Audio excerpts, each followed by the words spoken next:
So you're going to study to become a physiotherapist. Congratulations! Here at Clinical Physio, we've been grateful and fortunate enough to work with thousands of physiotherapy students. And here are the top 10 things that we've learned has helped them the most. Let's dive in. Hey guys, Khalid here. Welcome back to Clinical Physio. So as well as our top tips, we'd love to hear yours. Let us know in the comments what have been the things that have helped you the most in your physiotherapy study. But first, here's our top tip number 1, routine. So many physiotherapy students will probably say that it's quite an intense course. You learn new things quickly and you move on quickly. One week you're studying everything about the shoulder and the next week you're studying everything about the elbow. Now that's not there to put you off. What it does mean, however, is that to get the most out of your learning, you need to have a good environment and a good routine to allow you to learn well consistently. So for me, that means trying to identify what time of the day do I find myself most productive. Perhaps I should study during that time.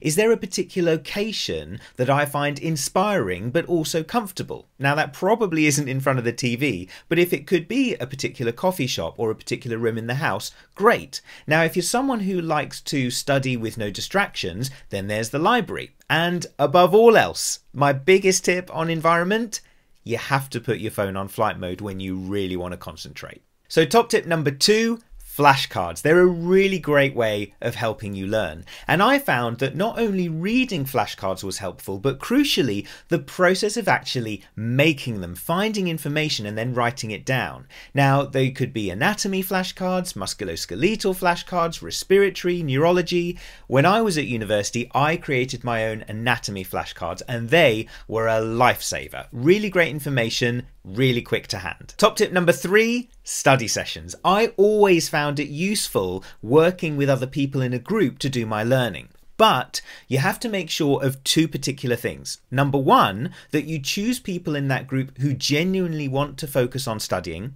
And number 2, keep it fun and friendly, but make sure that learning is the key thing you're going to do during that time. There's no point meeting for an hour and spending 3/4 of that time talking about the weekend ahead. So perhaps keep an agenda of sorts, or make sure there's a person whose sole role is to make sure that the session stays focused. So what do you actually do in those sessions? Well, for me, if I was working in a group of 3, I'd split that study session into 3 half-an-hour slots, for example, and then get each person in the group to teach the others on a particular subject. Hey, you could use the flashcards that you've made and teach that information to your friends. I always found study sessions really helpful. Make sure you focus, and I hope it helps you too. So top tip number 4, learn level 1 anatomy and then level 2 anatomy. So anatomy is definitely one of the most challenging things that physio students will have to learn. And it's normally all done in the first year so that we get a good grounding of the subject. Now, if you were trying to learn anything, would you learn the hardest version of that thing first, or the slightly easier version and then work your way up? But with anatomy, whenever we open a textbook, we're always given the hardest version first, really complicated terms. So instead, we created this idea here at Clinical Physio of learning the easier version first, level 1 anatomy, and then the harder version, level 2 anatomy, later. So for example, let's look at the supraspinatus muscle. The origin is the supraspinous fossa of the scapula, and the insertion is the superior facet of the greater tuberosity of the humerus. Now that's the very detailed answer you'll find in the textbook. I definitely call that level 2 anatomy. But level 1 anatomy might just be, it originates on the superior scapula, and it inserts into the proximal humerus. So now you can apply that principle to the key muscles you need to know.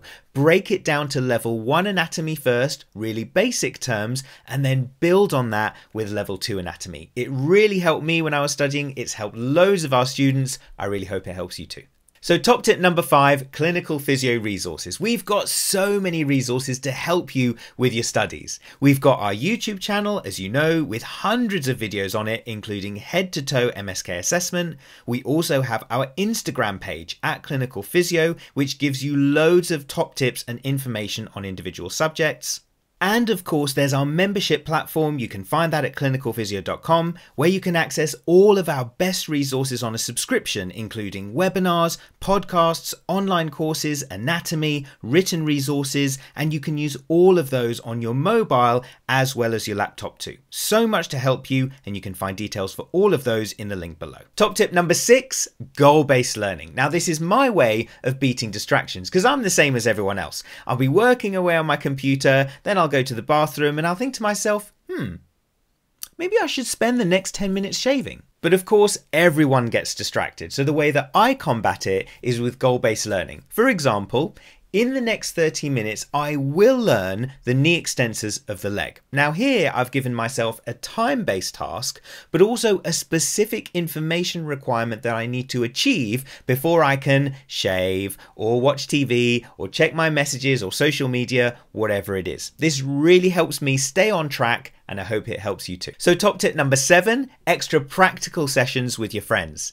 Now, as a key part of your studies, you will be doing practical sessions to learn things like musculoskeletal tests, respiratory treatments, or how to assess certain things with a neuro patient. Now, I always used to go to those practical sessions, get home, and I would have forgotten everything. So sometimes you can book a practical room at your university, grab some friends, and make sure that you relearn those things in that practical environment. It really helps to learn things the second time. So do that in a fun environment, perhaps with the same friends in your study group, so you can relearn that key information. Top tip number 8, listen to everyone's chest. Now, you may well find yourself working in a respiratory environment or studying respiratory skills, and therefore you're going to be using your stethoscope, listening to other people's chests. And the key thing is to get used to how this works. So practice listening to your friend's chest, your family's chest, your own chest. If someone's got a cough or a cold,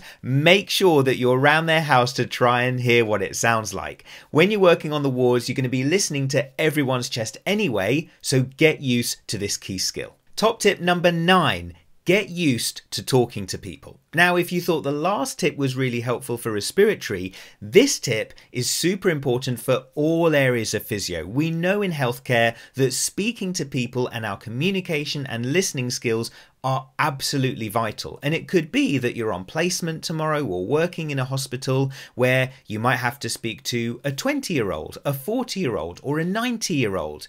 How would that make you feel? Would you feel comfortable and confident doing this? Or would you feel quite daunted by it? So one way of trying to get used to this or building your confidence with this is to make sure you're having conversations verbally as much as you can. If you see the same person walking to uni every day, say good morning to them. If you find yourself having to speak to someone, try not to text them or email them. Pick up the phone and have that conversation with words.